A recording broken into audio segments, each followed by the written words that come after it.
Hey friends, it's Rabbi Jenny Solomon here at Beth Meyer Synagogue with a Mincha moment. This week we continue to count the Omer, of course, but we also have a double Torah portion, Achrei Kiddushim.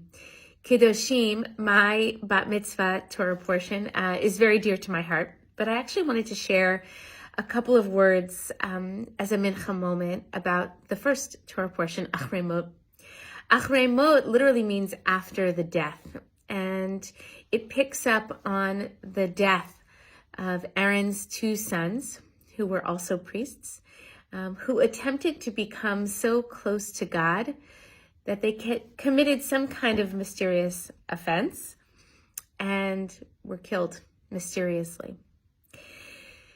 So there's a lot of mystery when it comes to the high priests. I'm also thinking about Achrei Mot contains within it some of the details of the ancient expiation atonement rituals that we refer to and that we read about on Yom Kippur. And there too, a lot of mystery. The rabbis of the Talmud dedicate a lot of time and space to trying to understand some of this mystery, still to no avail. And of course, perhaps the greatest mystery associated with the high priests of ancient times within Judaism is that the high priest would go into the Holy of Holies and pronounce once a year the ineffable name of the divine. And that name of the divine, which we represent with the letters Yud, He, Vav, He, we still do not know how to pronounce. It is unpronounceable. So here's what I want to make a connection to. There's a great story, I believe, from the Baal Shem Tov that talks about how he would go to the forest to say some kind of secret prayer to the divine.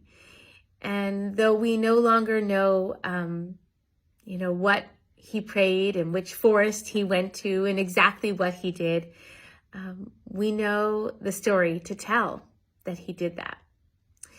And so I know for many of us, as we're engaging in spiritual practice and we're fulfilling mitzvot, sacred opportunities for connection, it's easy for us, and I include myself, I'm still learning, to sometimes feel like I don't know how to do this.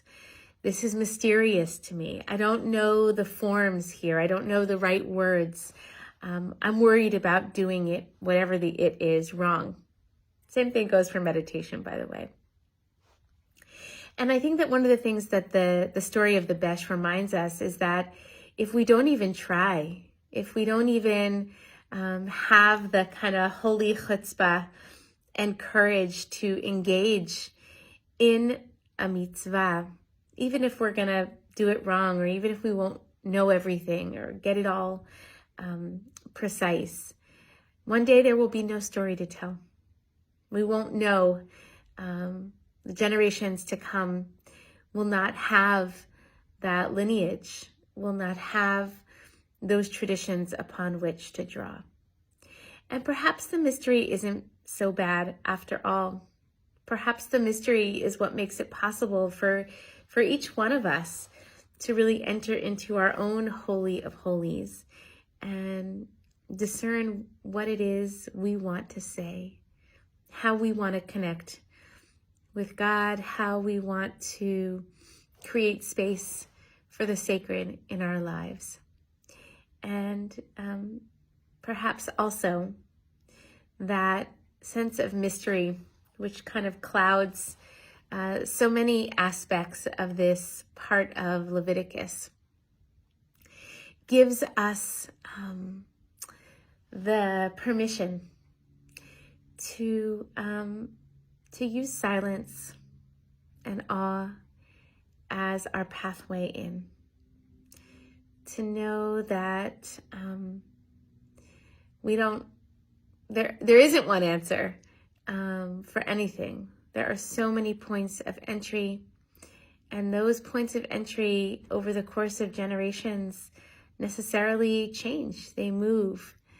But as we sort of add our own attempt at holding on across space and time to what we have received, but adding our own voice, adding our own neshama, our soul, adding our own heart. We make it possible not only for ourselves to find spiritual connection, but God willing for generations to come to find their own Holy of Holies. All right. Peace. Shalom.